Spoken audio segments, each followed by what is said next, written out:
Европа внимательно следила за образом жизни правителей Османской династии. Больше всего европейцев интересовало отношение султанов к официальному браку. Все наследники трона были рождены от наложниц. Этому было несколько объяснений. Во-первых, османы не хотели повторять печальный опыт Баязида I, прозванного молниеносным. Будучи по характеру резким и вспыльчивым, Баязид совершил ошибку, оскорбив в письме Тамерлана, великого завоевателя Азии. Нужно упомянуть, что до этого Тамерлан весьма уважительно отзывался о правителе Османской империи, по достоинству оценивал его военные качества.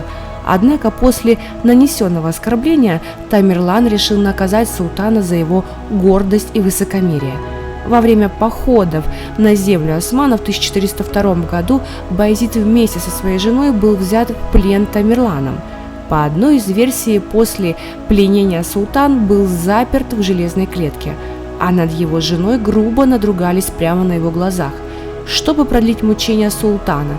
После этого ее выдали замуж. Другая версия рассказывает о том, что жену султана сделали служанкой для грязных работ.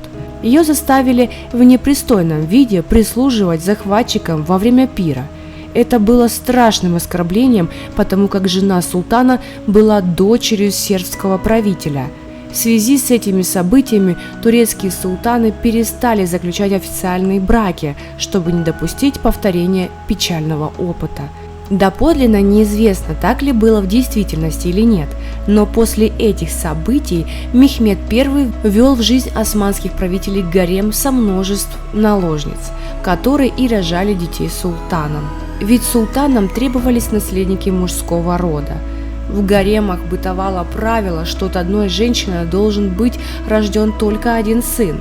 Но не каждая наложница была способна к деторождению, поэтому в гаремах правителей всегда находилось множество красавиц, из них султан мог выбрать любую. В таком виде гарем существовал еще очень долго, как и традиция не жениться. Хотя по историческим сведениям сам султан Мехмед I все же имел официальную жену, как и некоторые правители и после него. И только спустя 2 века падишахи Османской империи снова стали обзаводиться женами. Если заглянуть в самое начало возникновения империи османов, то история преподносит много случаев, когда наследники династии османов брали в жены девушек знатного рода и благородных кровей. Зачастую это были дочери из знатных семей тех иностранных держав, с которыми османы планировали наладить добрососедские отношения. Но постепенно этот обычай ушел в небытие. Жениться на женщинах свободных султаны перестали. Это можно объяснить тем, что правители таким образом хотели исключить влияние родственников жены и ее семьи на государственные дела Османской империи. Но наследники для трона все равно были нужны. Выходом из этой ситуации стали девушки-невольницы, которые и стали рожать им детей. Недостатка в рабынях у мусульман никогда не было.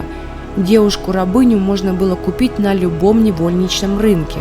Татары, совершавшие набеги на ближайшие деревушки и города, силой увозили девушек от их родных и продавали на рынках работорговцам, а те, в свою очередь, евнухам султана.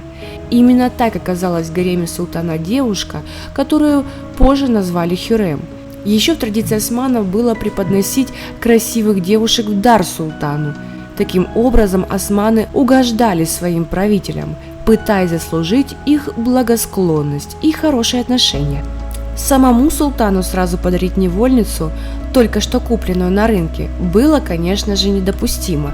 Эти девушки не были подготовлены для жизни в султанском гареме, поэтому девушек преподносили матери султана, которая заведовала всем происходящим в гареме. Она сама следила за обучением будущих султанских наложниц.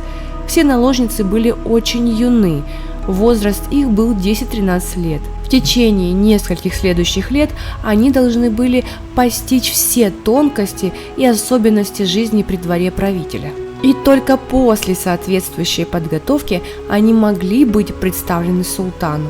Существует мнение, что наложница Роксолана, или как ее назовут в дальнейшем Хюррем, была подарена султану его другом Ибрагимом Пашой, который позднее станет главным визирем, хотя другие историки считают, что девушка приходилась племянницей самой Валиде Султан, и именно мать султана подарила ее своему сыну.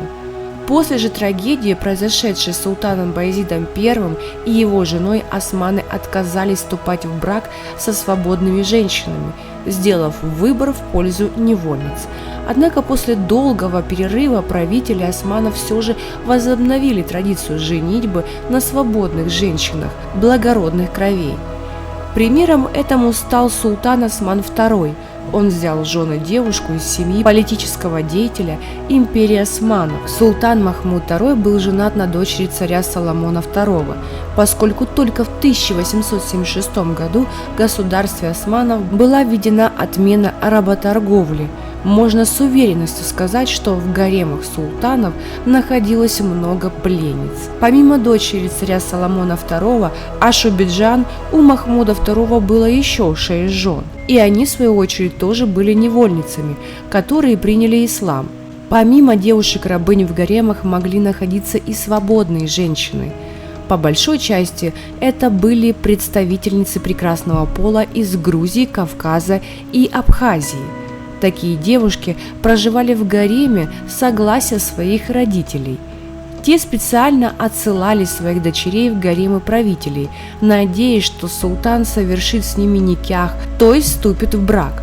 Свободные женщины могли находиться в гареме до 9 лет. И если же султан по истечению этого времени не снисходил до них, они могли или остаться на службе в гареме, или выйти замуж. Еще одной причиной того, что предпочтение отдавалось невольницам, а не свободным женщинам, было в следующем. Считалось, что женщина-рабыня, не имеющая семьи и родственников, будет служить султану вернее, чем женщина из знатной семьи Османской империи. Ведь интересы представителей знатных семей османов не всегда совпадали с интересами правителей.